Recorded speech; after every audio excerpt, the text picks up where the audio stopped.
Bonjour à toutes et à tous. Je salue aussi les personnes qui ont suivi ce cours sur vidéo. Donc nous avons déjà, on s'est déjà retrouvés une fois pour un premier cours sur les psaumes. Et nous avons travaillé le psaume 1 et les deux premiers versets du psaume 2. Nous étions restés là. Et déjà, à partir de ces éléments, nous avons retiré comme des enseignements très importants. D'abord, manifestement, dans ce début des psaumes, nous trouvons la présence précise, réelle et puissante de l'Esprit Saint. Vous vous souvenez, le premier verset, je fais un petit résumé du cours, du premier cours, psaume 1, mais qui se plaît dans la loi du Seigneur, donc de Dieu, et murmure, présence de l'Esprit Saint dans notre cœur. Et le psaume 2, les rois de la terre se soulèvent, les princes se liguent avec lui contre les seigneurs et contre son Christ.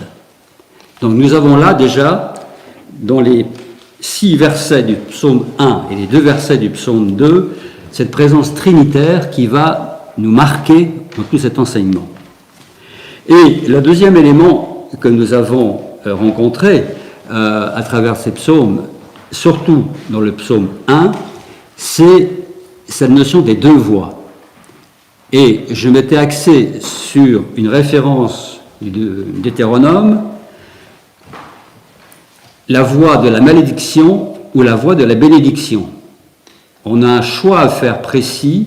Est-ce que l'on reste dans la bénédiction, dans la louange et dans l'action de grâce, ou est-ce qu'on part dans la malédiction, avec toutes les conséquences que ça entraîne, car la voix, bien sûr, de la bénédiction est la voix de la vie, et la voix de la malédiction est la voix de la mort. Si justement ce psaume commence par une présence précise de la Trinité, c'est pour bien nous montrer que la voix de la bénédiction, qui est la voix de la vie, est fondamentalement une voix trinitaire. Qui a dit « Je suis la voie, la vérité et la vie », sinon le Christ? Donc nous avons, à travers ces deux voix, et la voix de la bénédiction, cette présence vivifiante de l'Esprit. La vie, fondamentalement, dans son essence, est trinitaire. Sans Trinité, il n'y a pas de vie. Or, qu'est-ce que nous voyons dans la voie de la malédiction? Et nous allons essayer un peu de détailler cette voie pour bien faire la différence entre la voie de la bénédiction et la voie de la malédiction. Nous allons nous être confrontés à une voie qui n'est absolument pas trinitaire, mais qui est dans la dualité. Et pour cela, petite remarque d'ailleurs avant, cette présence trinitaire dans les psaumes, pourquoi à chaque fois que l'on récite un psaume au niveau des offices liturgiques, pourquoi finir par une doxologie Père, Fils et Saint-Esprit? C'est pour bien faire comprendre cette présence. C'est pas par fantaisie qu'il y a cette doxologie en fin de chaque psaume, Père, Fils et Saint-Esprit. Donc manifestement, les psaumes, qui sont ce cri du cœur, toutes nos détresses, toutes nos angoisses, nous rappellent constamment que nous devons nous recentrer dans cette voie trinitaire. Alors, pour revenir et insister un peu dans cette compréhension des deux voies, donc je m'étais référé dans un premier temps à un texte sur le Deutéronome qui donne la voie de la vie ou de la mort, la voie de la bénédiction, la voie de malédiction. Mais il faut remonter beaucoup plus haut. Dès le départ de la Genèse, nous avons dans la Genèse cette voie de la vie et de la mort. Quand le Seigneur plante le jardin en Éden, il va nous parler de 2 arbres. Vous vous souvenez de ça? Un arbre qu'il plante au milieu du paradis, l'arbre de vie, qui est planté au milieu du paradis. Il n'est pas dans un coin, il est centré au milieu du paradis. C'est l'arbre de vie. Et comme la vie ne peut être que trinitaire, cet arbre de vie trinitaire est planté à l'endroit où tout le monde peut le voir. Il est vraiment en évidence. Et le Seigneur précise Donc bien la place de l'arbre de vie, et il précise l'arbre du bien et du mal. Mais il ne dit pas où il est. Mais quand on lit le texte, l'arbre du bien et du mal n'est pas trinitaire, il est duel, le bien et le mal. Donc nous ne sommes plus dans une dimension trinitaire, nous sommes dans une dimension duelle. Et quelle va être la raison profonde de la chute de l'homme, d'Adam et d'Ève, par rapport à cet arbre? C'est que le malin va murmurer à leur oreille que finalement, s'il mangeait de cet arbre du bien et du mal, il deviendrait comme Dieu. Qu'est-ce qui va se passer réellement? Ève va manger du fruit, va le présenter et Adam va le manger aussi. Qu'est-ce qui va se passer? C'est qu'ils vont découvrir, à travers cette voie du bien et du mal, la dualité, mais aussi ils vont découvrir un trésor invraisemblable, leur ego. Quelle richesse, quel trésor, quel bonheur! Donc ils vont être confrontés à travers cet arbre du bien et du mal, en croquant cette pomme, à cette connaissance perverse, finalement, de notre ego, avec toutes les conséquences que cet ego va entraîner dans leur comportement. Car ils vont manger de cet arbre, de ce fruit, connaître le monde de la dualité, connaître leur ego, et quelle va la place de l'ego? L'ego va commencer à aimer notre propre personne, dans une relation duelle. Et quand le Seigneur va s'apercevoir qu'Adam et Ève ont disparu du jardin, il va les chercher, il va les appeler. Oh, ils se sont cachés. Et quelle va être la réponse d'Adam au Seigneur? Quand il lui pose la question, mais tu as mangé de l'arbre du bien et du mal? Quelle va être sa réponse? C'est pas moi, c'est elle. Et Ève, qu'est-ce qu'elle a dit? C'est pas moi, c'est le serpent. À partir de là, c'est eux-mêmes qui se mettent en dehors du paradis. Pourquoi? Parce qu'ils ne sont plus centrés. Ils se décentrent par rapport à cette fausse connaissance de leur dualité, de leur ego. C'est eux-mêmes qui se mettent à la porte du paradis. Et ça, c'est fondamental. À chaque fois que nous restons prisonniers de notre ego, nous ne sommes plus dans la verticalité, nous ne sommes plus dans un chemin de vie, mais nous sommes dans un chemin de mort.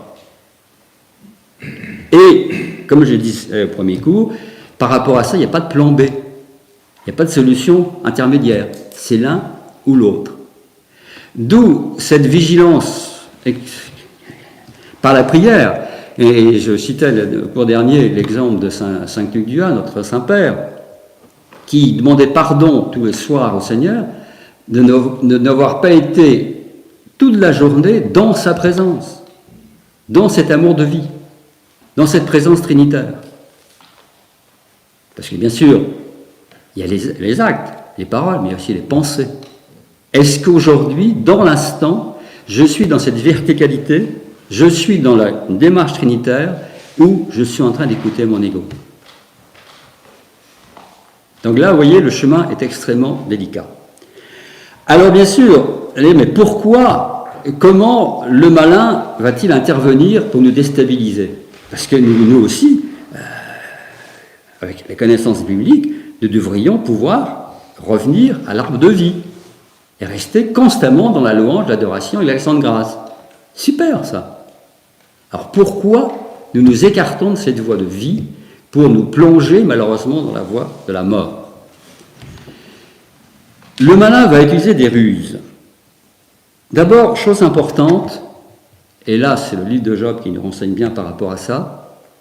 Si vous connaissez le livre de Job, quand le malin va voir le Seigneur, mais non, mais ce gars-là, là, oui, mais il te loue, bien sûr, mais il a tous les biens, donc il a des raisons pour te louer. Mais s'il n'avait plus rien, est-ce qu'il continuerait à te louer? Bonne question. Donc l'accusateur essaie de déstabiliser Job. La réponse du Seigneur, c'est, bon, ok, tu le dépouilles, mais tu ne mets pas la main sur lui. Ce qui veut dire que le cœur de l'homme, créé à l'image de Dieu, est inaccessible pour le malin. Père Maël disait bien, le malin, c'est comme un tic en papier. Il rugit, mais il ne peut pas toucher notre cœur. Ça, c'est fondamental. Heureusement, d'ailleurs, parce que sinon, là, ça serait grave. Alors, comment va-t-il agir? Il va agir de deux façons. Soit en utilisant notre mémoire, la mémoire de notre vécu, qui peut être une mémoire douloureuse, avec tous les drames qu'on a pu vivre, les souffrances physiques, émotionnelles, affectives, spirituelles. Donc là, il y a un champ d'action extraordinaire. Et à partir de notre mémoire, le malin va nous murmurer des choses. Mais oui, tu vois bien que tu es en souffrance, donc tu ne peux pas faire ci, tu ne peux pas faire ça. Fais autre chose, écoute-moi. Toutes les ruses sont possibles par rapport à ça. Et je ne sais pas si vous vous souvenez, ça monte maintenant à bientôt 1 an et demi, on a vu une conférence par Bertrand Vergely, de haute qualité. Je ne sais pas si certains ont suivi son enseignement après. Et dans son enseignement, ce qui m'avait un peu surpris, mais je rejoins tout à fait, il met en garde justement contre le culte de la mémoire, qui est un piège redoutable. Si on reste accroché à notre mémoire, qu'elle soit personnelle ou collective, nous ne sommes plus dans le temps présent, nous sommes dans le passé. Or, l'arbre de vie, quand le Seigneur donne son nom à Moïse, Moïse lui demande son nom, comment il s'appelle le Puissant. Et le Seigneur lui fait cette réponse, « Je suis celui qui est ». On n'est pas au passé ou au futur, on est dans le présent. Il emploie deux fois le même être, le verbe être au présent. Je suis celui qui est. Donc, le problème de la mémoire et la mémorisation des événements peut être un piège redoutable, où on va utiliser cette mémoire de notre propre souffrance pour se justifier. Pour dire, c'est pas moi, c'est l'autre. Ou c'est la société. Ou c'est le Seigneur qui m'aime pas. Tout est possible par rapport à ça. Je prends un exemple très simple pour bien vous faire comprendre cette importance du piège de la mémoire. Vous avez deux amis alpinistes qui montent sur une grande montagne. Pas évident. Et ils arrivent au sommet. Ils sont dans la joie. Puis il y en a un, par amusement, qui prend une boule de neige qui la jette sur son copain. Rien d'extraordinaire. Oui, mais le problème, cette boule de neige descend la colline, crée une avalanche, et au bas de la vallée, démolit tout un village avec des morts et des blessés graves. Qu'est-ce qu'on va retenir dans cet événement? Quelle mémoire va-t-on retenir? On va garder la mémoire du désastre qui s'est passé au bas de la vallée. Mais on n'aura pas du tout la mémoire de ce geste insouciant de cette personne qui a lancé la boule de neige. Donc vous voyez, ça c'est bien vous montrer la relativité aussi de notre mémoire. On va se plonger garder dans le cœur une mémoire d'une souffrance sans se poser la question de l'origine de cette souffrance. D'où vient-elle? Est-ce que j'ai une responsabilité dans cette souffrance? Oui. Après la dernière guerre, il y a un rabbin qui avait connu les camps, qui était ressorti, qui expliquait au peuple hébreu, au peuple juif, que finalement, il se demandait si cette Shoah n'était pas due justement au fait que depuis plusieurs siècles, le peuple hébreu n'était plus dans la louange et dans l'adoration. Voilà une sage parole. Donc vous voyez, le malin va utiliser cette notion de mémoire pour nous murmurer toute une sorte de mauvais conseils, pour nous écarter de l'amour trinitaire. Ça, c'est le premier élément. Et le deuxième élément, qui est un peu le frère-sœur, c'est l'imagination. On a, au niveau de l'imagination, une imagination délirante. À ce niveau-là,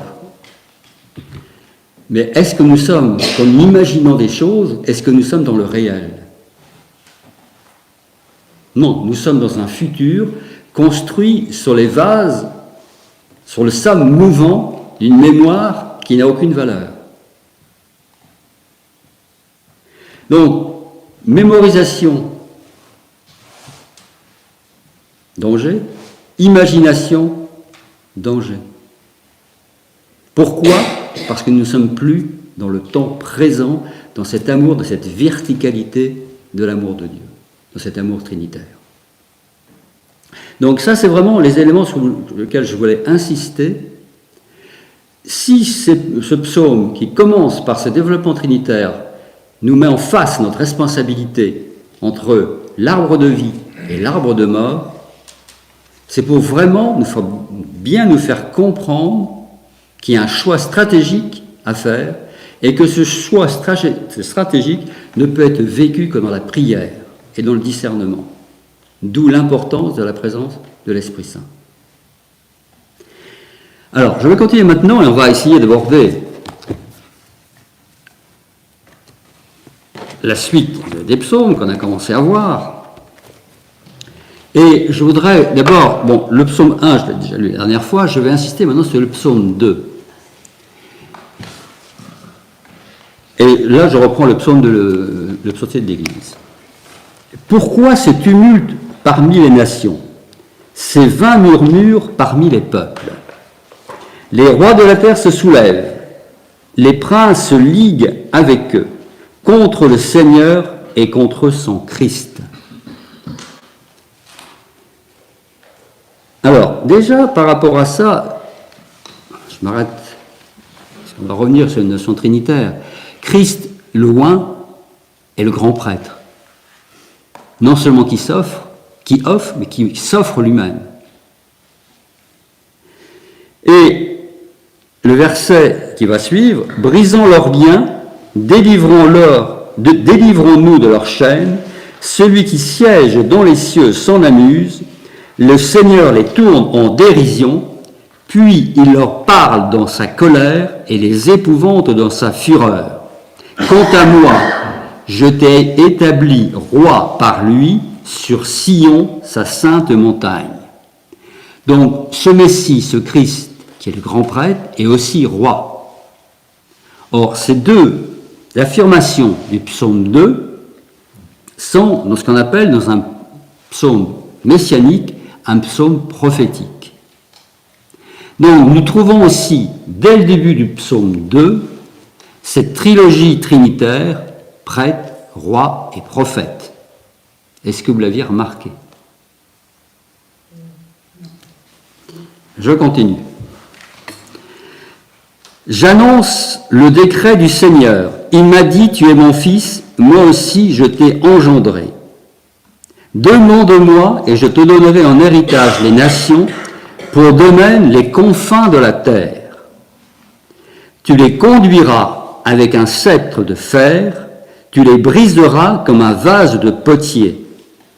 Maintenant, roi, ayez l'intelligence, corrigez-vous, juges de la terre.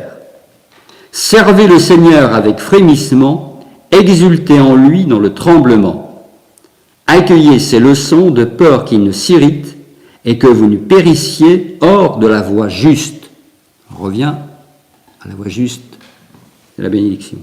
Car sa colère est prompte à s'enflammer, heureux tous ceux qui s'abritent en lui. Et le psaume se termine, gloire au Père, au Fils et au Saint-Esprit, pour être sûr que vous avez bien compris que ce psaume est trinitaire. Alors, je vous avais demandé il y a 15 jours, quand on s'est rencontrés pour une autre réunion, je vous avais expliqué qu'il y avait une bombe atomique dans ce psaume.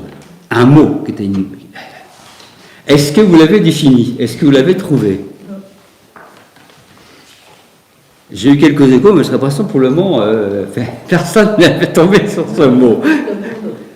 Bon, alors, je vais vous relire le verset, ce verset capital, qui est vraiment sur lequel on va terminer à faire un certain nombre de développements. J'annonce le décret du Seigneur. Il m'a dit, tu es mon fils, moi aujourd'hui je t'ai engendré. Et bien sûr. Vous avez entendu? Je répète, c'est le verset 7 du psaume 2. J'annonce le décret du Seigneur, il m'a dit, tu es mon fils, moi aujourd'hui je t'ai engendré. Ça vous a pas fait bondir, cette fils et engendré, ça vous a... Vous auriez dû sauter au plafond en lisant ce verset. Alors, revenons à cette notion justement, d'abord de fils. Père, Fils et Saint-Esprit, jusqu'à preuve du contraire. Alors, la première chose que vous allez me dire, mais comment peut-on parler de fils? Bien sûr, il y a une tradition occidentale un peu bizarre, où on représente Dieu le Père, dans certaines églises pratiquement bretonnes, surtout à partir du XVe siècle, 13e, 14e, oui, un vieux vieillard barbu avec une couronne, avec Jésus à côté, et puis une colombe. Bon, cette vision de Dieu le Père m'a toujours fait un petit peu sourire. Jésus mort dans ses bras. En plus, oui. Bon, comme signe de vie. Alors, Dieu le Père, c'est pas si simple que ça. Si nous sommes bon, on peut déjà aborder simplement, sans rentrer dans les détails hébraïques, les deux facettes fondamentales du Seigneur, la miséricorde et la justice. Rappelez-vous aussi, on y reviendra, ces propos de notre Père Maël, qui nous conseillait toujours d'avoir un œil bienveillant et un œil vigilant. Bienveillance et justice. Pour savoir jusqu'où on peut aller dans la bienveillance et jusqu'où il faut sous-traiter au Seigneur. Il y a des situations humaines où on est incapable d'intervenir. Et il faut à ce moment-là, Seigneur, écoute, voilà, moi je suis dépassé par la situation, je te confie la personne ou le problème. Vigilance et bienveillance. Or, et ça c'est un domaine qu'on ne va pas trouver dans toutes les Bibles françaises, le terme « aimer avec miséricorde » qu'on retrouve souvent dans la Bible, dans l'Ancien Testament, si on prend la Bible traduite directement de l'hébreu par Chouraki, Chouraki traduit ce terme par matricier. Si vous prenez le dictionnaire français, ce terme n'existe pas. Il existe un verbe qui veut dire matricer, c'est-à-dire de dupliquer par un moule un objet et le dupliquer pour en faire un autre. Ça s'appelle matricer. Le terme matricier n'existe pas. Et pour cause. Ce qui montre bien que Dieu le Père est aussi pour nous une mère. Et que là nous sommes devant ce mystère trinitaire qui nous dépasse complètement, Père, Mère, filiation dans l'esprit. Alors ne cherchez pas de grâce une explication rationnelle à ce mystère. Et comme j'ai déjà dit la dernière fois, il y a des centaines et des milliers de théologiens qui ont écrit des bouquins en veux-tu en voilà sur la Trinité, ils sont tous à mettre au feu. Ils n'ont strictement aucun intérêt. Soyons très clairs.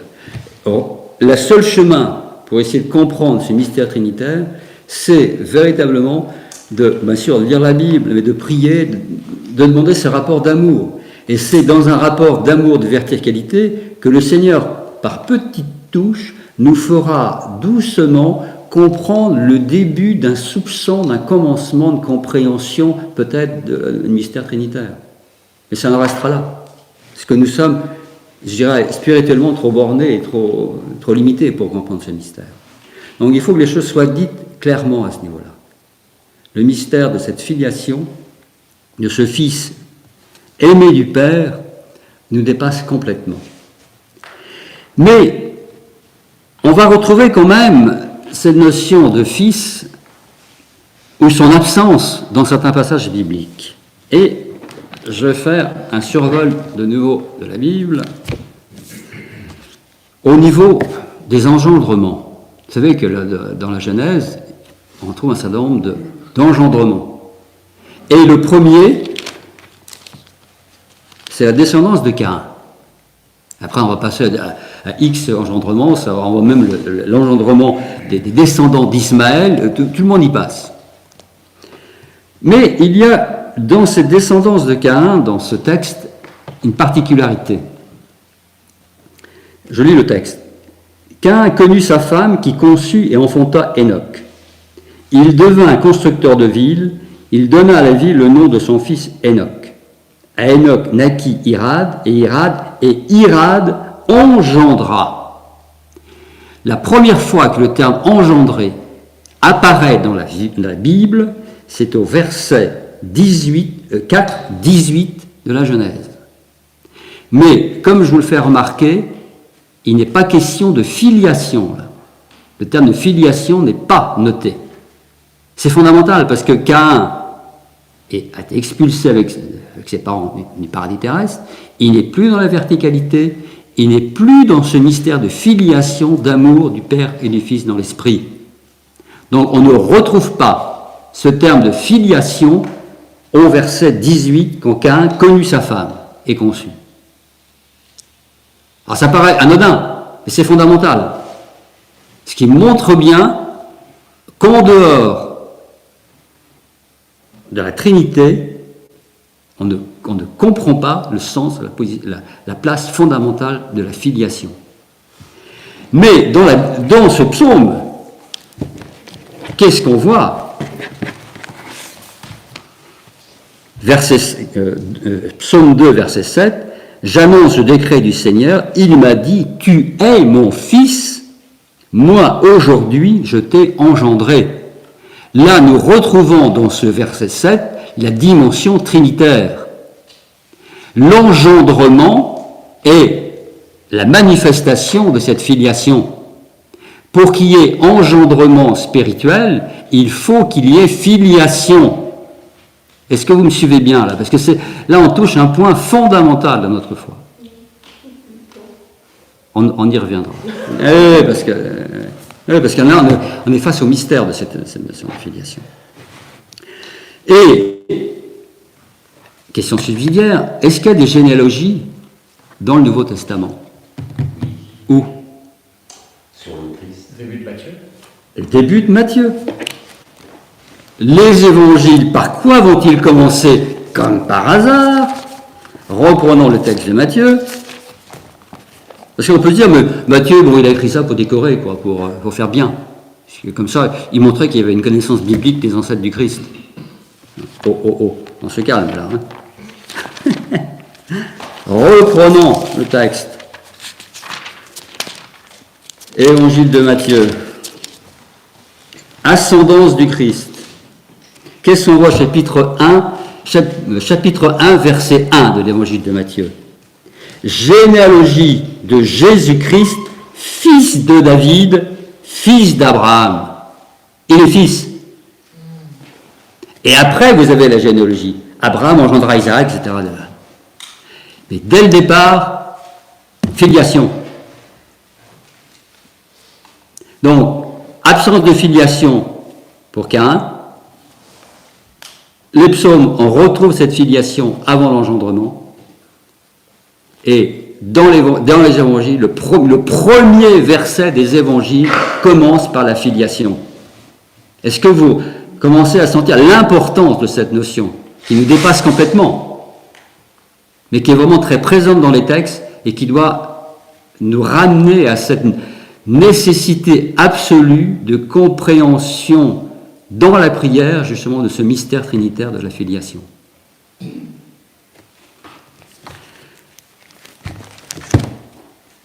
Apparemment, c'est pas encore très clair, parce que des moments, je comprends que l'engendrement, il n'y a pas de filiation, ça veut dire que c'est pas en lien avec le père, on va dire. Alors, je vais y revenir. Je préfère développer, et puis excusez-moi. Donc, fondamentalement, l'engendrement est trinitaire, issu de la filiation. Et après, l'engendrement va entraîner une fécondation. Fécondation physique, à travers les généalogies, ou fécondation spirituelle. On va retrouver les deux éléments. Et là, je voudrais aussi, pour aborder cette notion de fécondation et d'engendrement, revenir sur deux éléments capitaux au niveau du Nouveau Testament et de Saint Paul. On a trop souvent considérer, ce qui est réel, Saint Jean comme vraiment le théologien absolu, qui avait une connaissance parfaite de cette relation d'amour avec Jésus, ce qui est vrai. Et puis Saint Paul comme vraiment le lourdeau, misogyne. Non, arrêtons le délire de grâce. Il y a dans Saint Paul une phrase, un verset fondamental, 1 Corinthiens 4,15, retenez ce verset, 1 Corinthiens 4,15, je vous ai engendré dans le Christ Jésus. Par sa vie, par toutes les tribulations que saint Paul a connues, les lynchages, les jetés de pierre, les coups de fouet, les naufrages, la faim, la soif, tout, il a tout connu. Il a donné toute sa vie pour engendrer dans l'esprit des communautés. Il a engendré les Corinthiens. Là, nous sommes face à un engendrement spirituel. Et je me souviens, je ne sais pas, les anciens qui ont pu assister à cet enseignement, c'est dans les années 2000, quand Matthew Smith venait régulièrement nous faire des enseignements. Il nous avait fait un cours remarquable sur justement la théologie de Saint Jean et de Saint Paul, en insistant sur le fait qu'ils étaient une complémentarité parfaite entre les deux. Je ne sais pas si certains se souviennent de ce cours. Qu'il y avait vraiment une unité théologique parfaite et que finalement la théologie de Saint Jean a été mise en pratique avec toutes les souffrances qu'il a pu connaître par Saint Paul par rapport à toutes les communautés qu'il a connues, alors sachant quelquefois il a dû hausser le ton pour mettre de l'ordre. Ça déplaît à l'ego, mais c'était absolument indispensable. Et à ce sujet, alors c'est pareil, Saint Paul en a beaucoup critiqué, etc., mais il y a Saint Paul et les écrits qu'on rattache à Saint Paul, mais qui ne sont pas de lui. Et à travers ce petit ouvrage, il y a vraiment une explication très précise de ce qu'a dit Saint Paul et de ce qu'on lui a fait dire. Attention. Donc avant d'avoir des propos un peu particuliers sur Saint Paul, regardons sa vie, prenons conscience de cet engendrement spirituel qu'il a vécu dans sa chair. C'est ça vraiment à ce niveau-là, il a fait un travail extraordinaire. Avant de poser des remarques ou des... je n'en dirai pas plus. Mais allons plus loin. Saint Jean aussi est bien sûr ce théologien de l'amour trinitaire. Et, c'est pas par hasard, quand je préparais ce cours, j'ai découvert un auteur qui m'a profondément marqué. Un auteur qui s'appelle Yves Simoens, spécialiste de Saint Jean. C'est un bon père jésuite qui a devoir dans les 80 ans actuellement, qui a fait un ouvrage d'abord sur l'évangile de Jean et qui a fait ensuite un ouvrage remarquable sur croire en Jésus selon Saint Jean. Je vais vous lire un petit résumé de cet ouvrage, qui est vraiment un ouvrage qu'il va falloir qu'on se procure. Spécialiste de l'évangile selon Saint Jean, ayant enseigné à l'Institut d'études théologiques de Bruxelles, à l'Institut biblique de Rome et au Centre de Sèvres à Paris, le jésuite Yves Simoens nous a offert en 2016, alors qu'il s'apprêtait à fêter ses 3/4 de siècle, donc il doit avoir 82 ans maintenant, vous voyez, une magnifique somme sur le 4e évangile, fruit de la recherche de toute une vie. Aujourd'hui, dans un ouvrage aux dimensions beaucoup plus modestes, il aborde une question particulière du plus haut intérêt. Que signifie pour l'évangéliste le fait de croire en Jésus?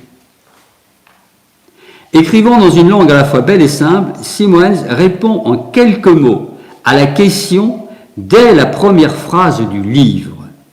Croire selon Saint Jean, écoutez bien, ouvrez bien vos oreilles, croire selon Saint Jean, c'est être engendré de Dieu. Je répète, parce que ça c'est capital. Croire selon saint Jean, c'est être engendré de Dieu. À rapprocher de ce verset de saint Paul, je vous ai engendré dans le Christ Jésus.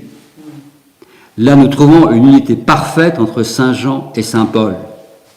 Ne cherchons pas séparation. Croire en Jésus, selon saint Jean. Croire en Jésus selon saint Jean. Donc, croire selon saint Jean, c'est être engendré de Dieu. Quoi de plus sobre, en effet? Pourtant, la perspective est plutôt originale, car ce n'est pas forcément de cette façon-là que l'on aborde le plus généralement la signification de la foi chrétienne, ou, et c'est la même chose envisagée du côté de Dieu, le salut en Jésus-Christ. De toute façon, et notre jésuite ne manque pas bien sûr de nous faire remarquer, le substantif foi, pistis en latin, n'apparaît qu'une seule fois dans tout le corpus johannique, et c'est d'ailleurs dans la première épître, où il est alors lié au thème de l'engendrement. Jugez-en vous-même. Tout ce qui a été engendré de Dieu vint le monde. Alors, vaincre, c'est V de vaincre, V-A-I-N-C. Tout ce qui a été engendré de Dieu vint le monde, et telle est la victoire qui vainquit le monde, notre foi. Jean 5, 1, Jean 5, 1. Première épître de Saint Jean. Je répète, tout ce qui a été engendré de Dieu vint le monde, et telle est la victoire qui vainquit le monde, notre foi.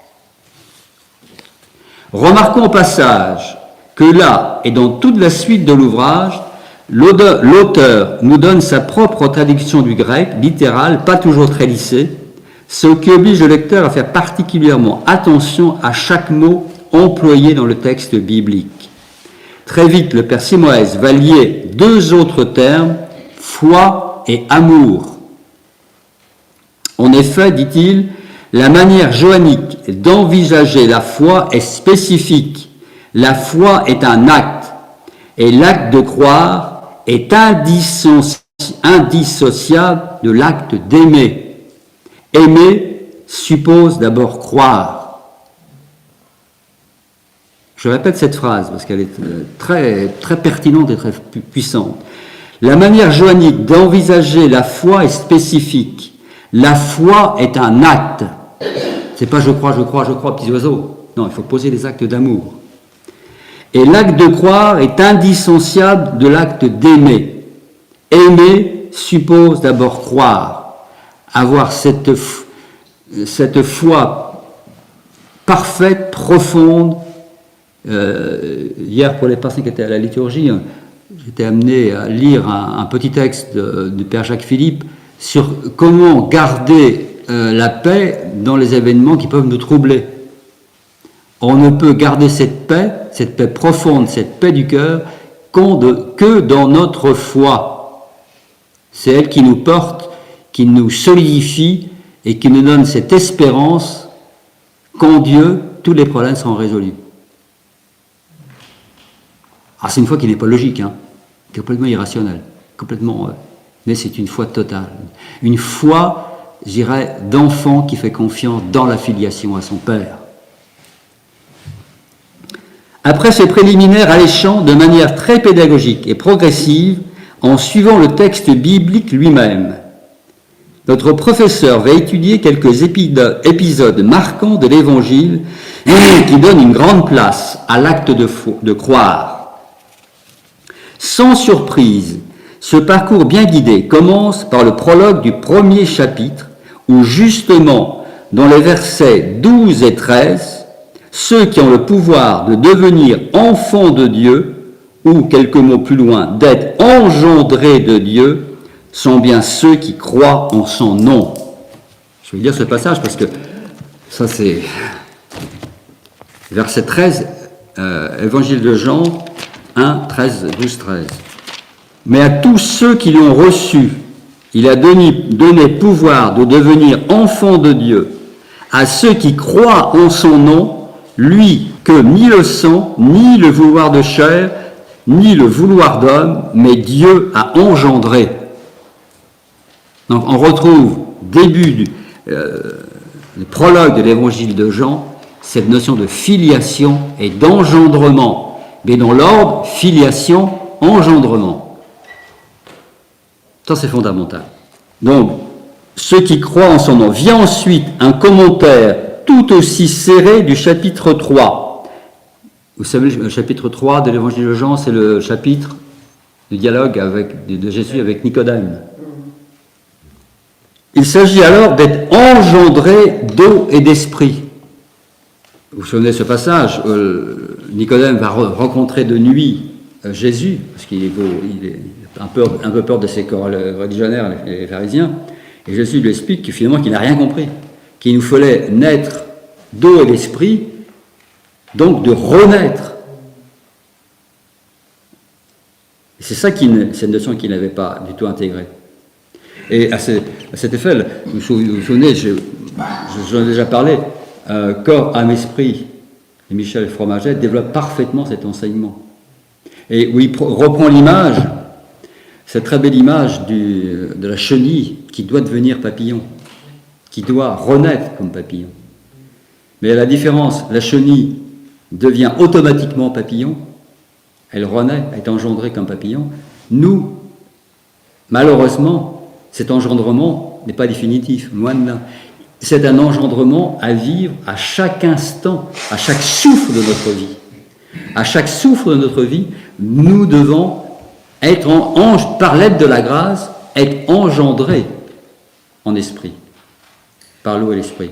Par l'aide de la grâce, j'insiste bien, humainement, on est incapable, parce que le petit chenille pourrait se dire, moi, comment je suis tranquille, je vais devenir papillon. Donc je suis dans mon coin, j'ai besoin de personne, surtout pas de mes frères et sœurs qui risquent de m'embêter, je fais mon petit chemin tranquille spirituel, c'est parfait, la vie est belle. C'est pas du tout ce qui nous est demandé. C'est à chaque souffle de notre vie et que nous devons, nos chenilles, devenir papillons. Et c'est un travail d'une vigilance dans l'action de grâce, dans la verticalité. Est-ce que dans l'instant, je suis dans l'arbre de vie ou je suis dans l'arbre du bien et du mal? Est-ce que je suis dans la bénédiction ou est-ce que je suis dans la malédiction? C'est une vigilance de chaque instant. Je continue le texte de Yves Simoes. Et dans ce passage, Yves Simoes ne manque pas de relever le parallèle significatif entre l'homme engendré d'en haut et le Fils unique engendré ou monogène. Cette section se termine par une courte allusion à la Samaritaine du chapitre 4, qui va être aussi engendrée par le Christ, par cette eau vive. Mais l'auteur va encore beaucoup plus loin.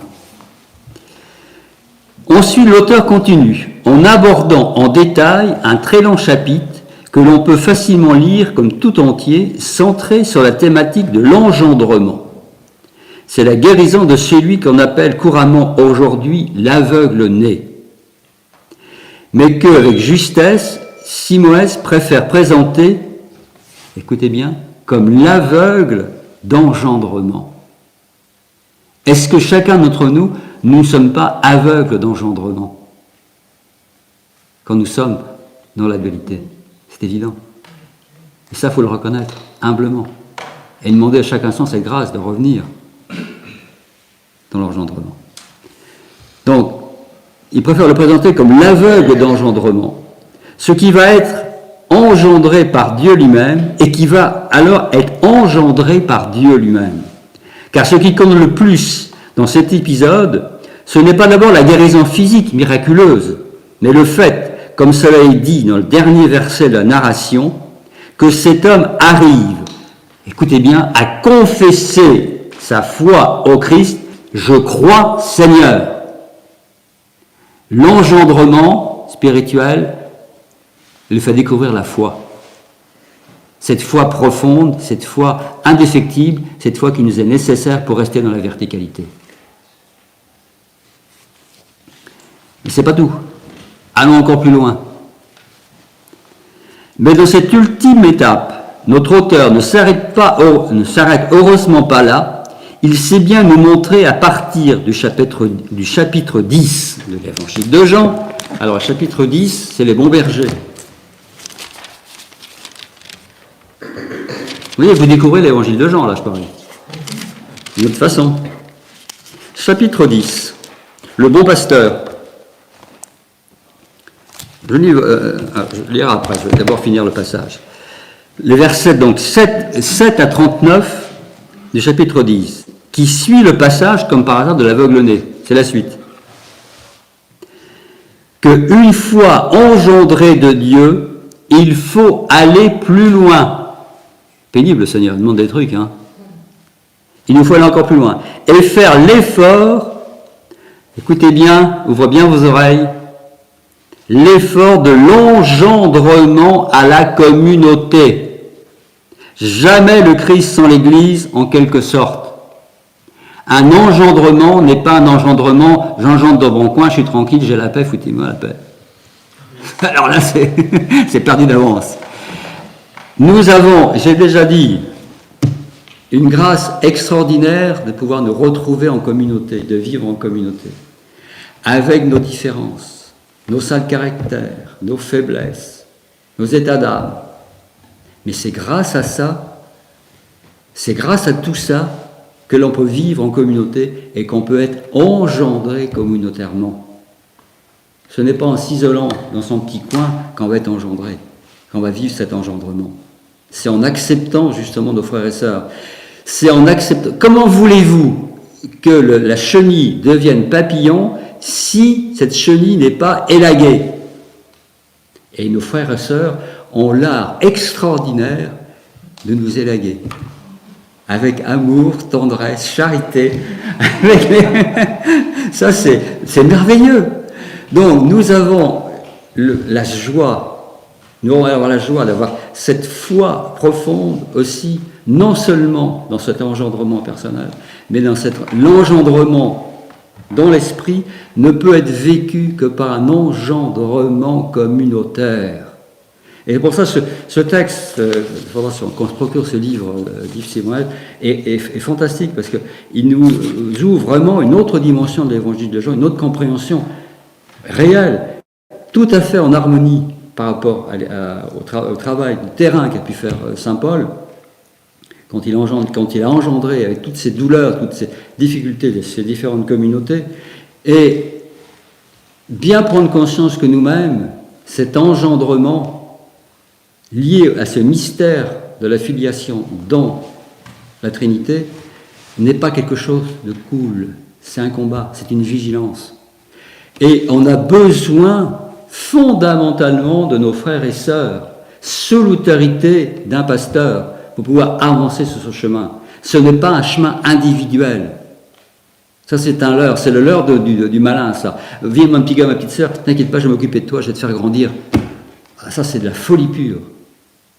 Il faut se frotter les uns les autres pour pouvoir avancer tous ensemble, communautairement. Alors, c'est sûr, c'est pas un chemin facile, mais si j'insiste beaucoup à travers ce psaume 2, ce rapport étroit entre la filiation et l'engendrement, c'est qu'actuellement, dans filiation, engendrement, source de vie et de création. Actuellement, au niveau sociétal, tout est fait pour supprimer la notion, l'existant même, le rapport à la filiation. Vous ne l'avez pas remarqué ? Tout le but actuellement, justement, de cette voie de perdition, une voie de malédiction, est de supprimer tout rapport à la filiation. Or, si nous nous coupons de la filiation, l'engendrement devient procréation, mais n'est pas du tout création dans l'esprit. Est-ce que vous comprenez bien ce que je dis là ? Parce que c'est fondamental. Actuellement, nous sommes dans une voie, à ce niveau-là, extrêmement dangereuse. C'est le mode sociétal actuellement, à l'art par la douceur, par la persuasion, par une certaine forme de tendresse, de dire non, non, la filiation, c'est pas la peine, on peut la supprimer. Et on la supprime dans tous les textes légaux, aucun problème, avec toutes les conséquences que ça entraîne. Donc, en tant que chrétiens, si nous voulons véritablement développer, vivre notre foi, engendrer dans l'Esprit Saint, de grâce, soyons vigilants par rapport à ça, et restons dans cette filiation trinitaire du Père, du Fils, dans l'Esprit.